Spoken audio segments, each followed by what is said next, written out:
The heart of every organization is its people. We're taking action to take care of them, to develop a world-class team, now and into the future. This is Empowering Excellence with Art and Frankie.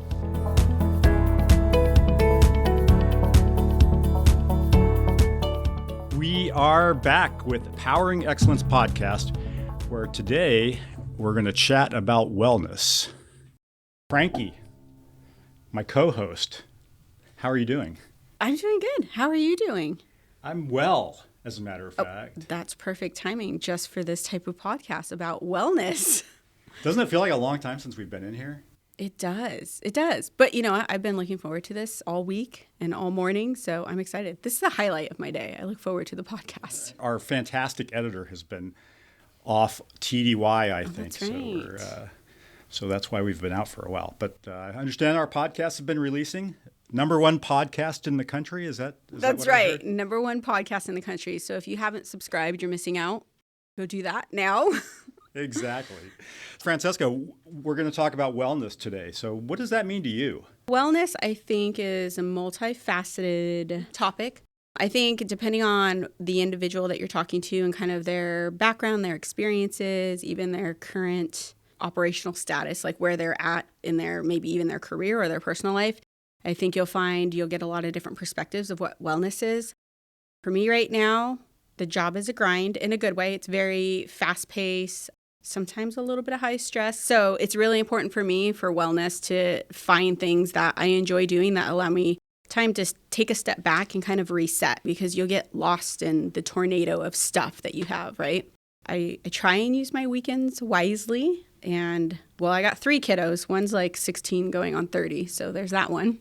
And then I have my 2 boys who are heavily involved in baseball. So a lot of my wellness time is spent at the baseball field, but it's okay because I love baseball. I could watch it all day. By the time Sunday rolls around and it's like, got to go to work Monday, I'm like, oh man, I need a vacation from my wellness baseball weekend. I think wellness is a critical piece for us as human beings, as professionals. And for everybody, it's different. I admire people that love to do the yoga. I can't. First of all, because I'm not flexible. So I'll get stuck in some type of stance. I'll probably pull a muscle. But I know a lot of people that do yoga.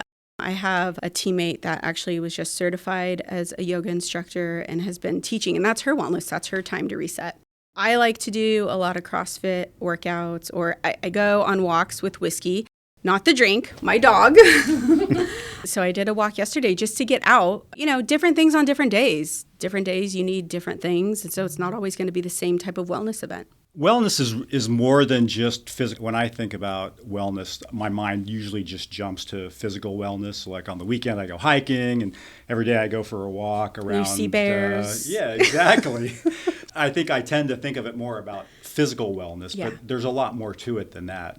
Definitely. I think for me, what hit on, there's more to than just the physical fitness wellness part. When COVID hit, in the very beginning, and everybody's kind of like, we don't know what's going on. It almost is like, this is the apocalypse. We're here. All the stuff we watch on TV, it's real life. I think mental wellness spiked. People started to see the impact when things are shutting down and there's so much uncertainty of what's happening. What do we do? Mental wellness became super critical, and I think as we've now moved out of the pandemic, mental health, mental wellness is at the forefront. I agree with you. I think when people hear wellness, they're probably not necessarily thinking physical right away. It's probably more the mental. I remember driving down the freeway. It was like completely deserted. I thought I was in the zombie apocalypse. I thought it was The Walking Dead. Yeah. NAVWAR style. Great show, by the way. So I'm glad you brought up COVID, though, because I think that really brought a different level of stress into people's lives. We didn't know what was going on. We were afraid. And of course, if you watch the news too much like I do, you're even more afraid because they're really hyping it up. I think you're right. It probably is more about mental, and especially here in the workplace, the stresses that you may think sitting at a computer on Teams meetings most of the day is not stressful, but it really is with everything else that's going on and everything else that might be going on in your life. We all have lives outside of work, and we talk a lot about a work-life balance and how do you actually manage that. So I think it's really great. The leaders at NAVWAR have allowed us to actually dive into this wellness thing. And we brought in some great speakers. And I think we have some guests here today that can talk about that. Did you want to introduce our guests for today? Sure. Super excited to have the opportunity to have two of our wellness SMEs in the house. So we have Adrienne Armstead and we have Rebecca RJ Jaeger. She goes by RJ. I do. Yeah. Nice to be here. They're both from our 8033 Organizational Development and Training team. We have a stellar team for those of you out there listening who are not part of the NAVWAR family. Our OD&T team rocks. Come join if you're interested in joining a superstar team. Super happy to have both of you here, and we're very excited to have you guys share with us kind of what's going on in the 8033 portfolio with regard to wellness. Thank you so much for having us. I'm glad that you touched upon the COVID-19 pandemic because I think coming out of that really prompted us to have a wellness initiative. It's definitely something that we've never had traditionally in this environment or in the NAVWAR organization. I'm going to out myself a little bit on my age, but I've been here for a long time in different capacities. I think about 22 years. Really exciting to see how leadership has embraced the wellness initiative and really brought it to the forefront as empowering our employees and allowing them to share and have a safe space to do that as well, I think is key. Created this initiative collectively back in May of last year. Since then, we've had a lot of great guest speakers. We've had a lot of great initiatives that have come back to the forefront, like our yoga program you've mentioned before. And then, going forward, we're still looking at ways that we can bring other wellness initiatives into the workplace. I want to loop back on COVID a little bit. It was very surprising to me how many people were reaching out and saying how isolated they felt and how they use work as their socialization a little bit. So whenever they lost that, people were really struggling. I'm a big time introvert, and I think it's because I work in such a huge people job and I interact with people all the time. So when I go home, I just need to just turn my brain into mush and not socialize. But I didn't realize how many people are completely opposite from that. So whenever people were saying that they were isolated, I was like, what? This is great. What are you talking about? But there were a lot of things that we were missing, like the natural water cooler talks. And just like we said earlier, wellness is so much more than just physical. It's nutritional. It's your mind. Offering these types of events and allowing people to flex their mind and get that energy that they need, I think is absolutely wonderful. The telework environment people have kind of struggled with, but don't necessarily want to let it go either. They like that autonomy of being able to be at home and be in the workplace. But having work as a safe space and being able to get energy and be energized is wonderful. Art, in the beginning, you said, wellness means different things for different people. Everybody needs a different type of wellness, even depending on the day, right? But what you guys have done with the wellness program, which I applaud you, is, you have some people who are introverts like, what are you talking about? I like this. This is great. And then some people are like, man, I would love to know what RJ did all weekend. That stuff was missing, that engagement. So what you guys have done is really provided a menu of options of different wellness type events. So everybody finds their own flavor of what it is. And then for somebody like me, I made a comment like, yoga's super hard. I'll get stuck. I'll pull a muscle. But the option is there. And if I want to join, I join. It's a safe space. Like, I know I can go there and they're going to be like, oh, it's a newbie. Welcome, That you guys have done a great job of making sure that you have a variety of wellness type things to offer the workforce. So and good job. We are always looking for volunteers, for people to lead an initiative. Say you want to lead something like a running program here at NAVWAR. We could provide the resources to support you on that initiative and getting it out to the workforce to make sure that there are volunteers. Our counterpart, Candace Gallahue, who does the yoga, that's such a popular program. And I see new people joining that all the time. You would think, working out with your colleagues is a little strange, but some people find it great and they need that break and that reset throughout the day. Well, it builds the camaraderie too, right? So now you guys have a tie and like, oh, remember that class we did? Like, I don't know how you held that, but I couldn't do it. So for sure. Yeah. I think to add to that, it's a positive space for people to be connected, right? And outside of their work environments and their work groups that we tend to stay within, having this opportunity to see what other people are doing, like you mentioned, like, what would you want to do over the weekend? Or what did this person do over the weekend? Hey, I go there. Like, I've seen people who went hiking, for example, Potato Rock. Is it Potato Rock? Potato Chip Rock. Potato Chip Rock. I always mess that up. that go hiking there all the time, and that's one of my favorite hikes. So like maybe I could connect with them one weekend and say, hey, let's get to know each other. So it's really about bringing people together and building that connectedness that I think during the pandemic definitely became a hot topic, but it became an issue for some people. Like me, I'm an extrovert. I'm the opposite of Adrienne, where I need that energy. I need to be around people. When I'm not around people, I tend to find myself like kind of in the lulls, So it's nice to be able to reach out and see what other people are doing.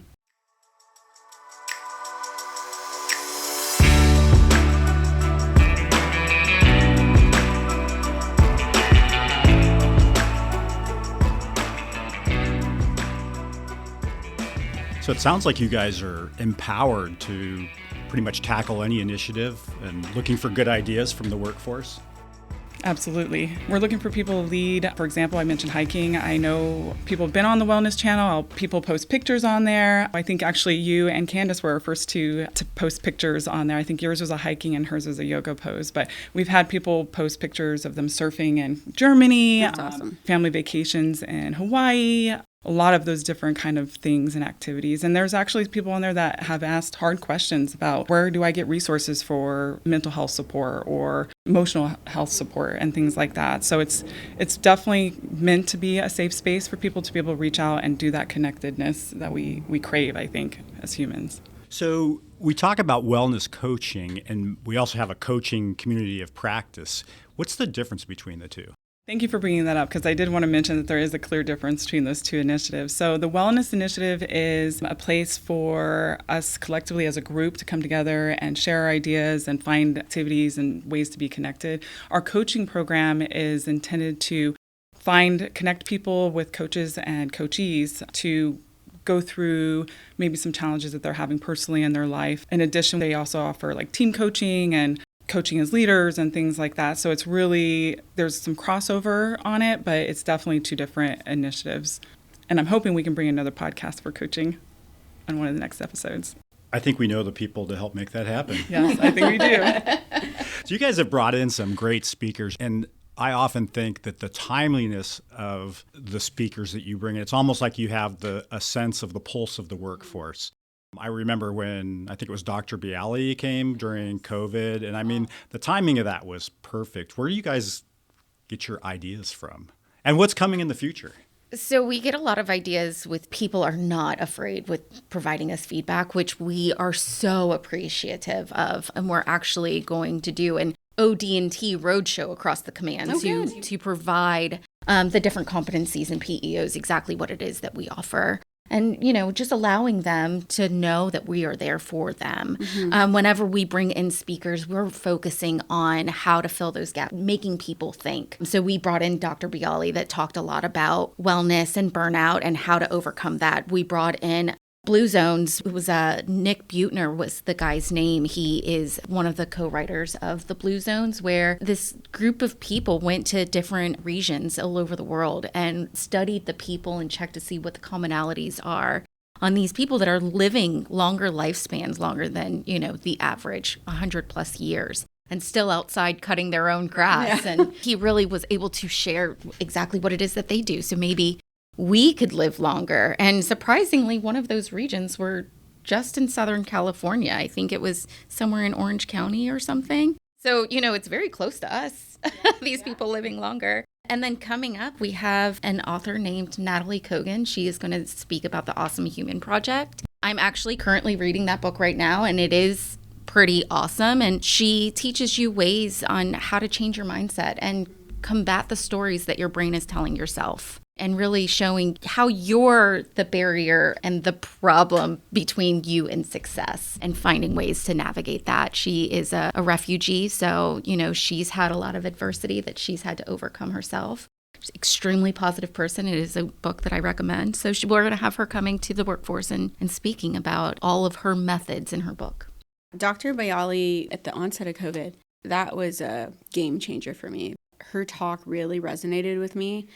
And it was at that moment, it was like timely. I was like, oh, somebody must have known, because I was struggling. I had the kids out of school. I remember at one point I called Art. I was like, if everything's a priority, nothing's a priority. I'm supposed to be a teacher and an HR director. Like, it was super stressful. And it clicked like, oh, girl, you got to get it together mentally, because kids need you, work needs you, right? At Department of Navy level, we're like, what are you guys doing? Nobody knows what to do. So she was an amazing speaker, and I find myself going back to her recording and like listening. Know yourself. What are the triggers? And then when you see the triggers coming, you got to do something about it. For sure. That was something that has stuck with me since then. That was a really good speaker, and I am looking forward to Miss Kogan. Was her last name? Kogan, Yeah. Natalie Kogan, Yeah. yes. Yeah, her book is really amazing. The way that she speaks is really amazing. So I think that this is going to be a good one. One of the things we'd like to plug is participation. The program is only successful if people participate, right? We would encourage people to join our channel, share your pictures, share your thoughts, share your ideas. I created a whiteboard on there for idea sharing, and just plug out pictures or whatever you want on there to kind of get the conversation going.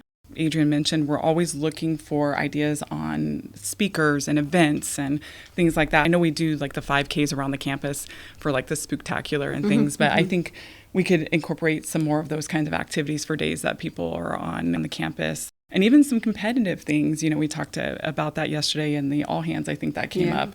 Generate that sense of community, which is really key in any environment that you're in, whether it's work or at home. You guys seem really passionate about this. What motivates you to do this? The people. Yeah. We care about the people. We care about our coworkers. We care about our peers, our bosses. You know, we all, I think at some point, struggle with burnout and stress management and mindfulness and gratitude and all of those things that I think we have to kind of wrap our arms around. And it's much easier when you're doing it with another person, I find. For sure. And have someone to share with than trying to do it on your own. It can be very lonely doing that by yourself. And most of my career has been focused on manpower. So I see the numbers. I see the work that's coming through, and our numbers are not necessarily matching up with the work that is coming through. I have to step back and I have to think to myself, everybody's plates are so full. Things are falling off, and it's when do we have the time to focus on ourselves? And if we don't focus on ourselves and put ourselves first, nothing's going to be successful. Mm-hmm. You're absolutely right. So if you're listening to this podcast and you're thinking about going to work for NAVWAR, what advice would you give them? Oh, gosh, do it. Number one. Even though I've been in the NAVWAR umbrella for 20 some years, I have had the opportunity to work in different organizations. I've worked in POC Fry, I've worked at Jitters and now Jitnik in 1.0, and now I'm in 8.0. What I found is this really, truly is the greatest place to work. I've worked with other external folks as well, like NAVAIR and some of the Army agencies that I used to work with at Jitters, and they always kind of commented on how our workforce seems to thrive and we're so successful and we're really passionate about what we're doing. And I think that really drives these initiatives all across all the board, all those conversations that we're having. So it really, truly, in my opinion, is one of the best places to work. And I think our numbers on the charts say that too. I think they do. Hey, I really want to thank you guys for being here today. Not just for being here, but for the work that you guys do on behalf of the NAVWAR workforce. It really is amazing. And I do get to work with a lot of the other BSOs in the Navy, and I think you guys are, as we say, world class. And so just really appreciate it and keep up the fantastic work. Thank you. Thank you so much.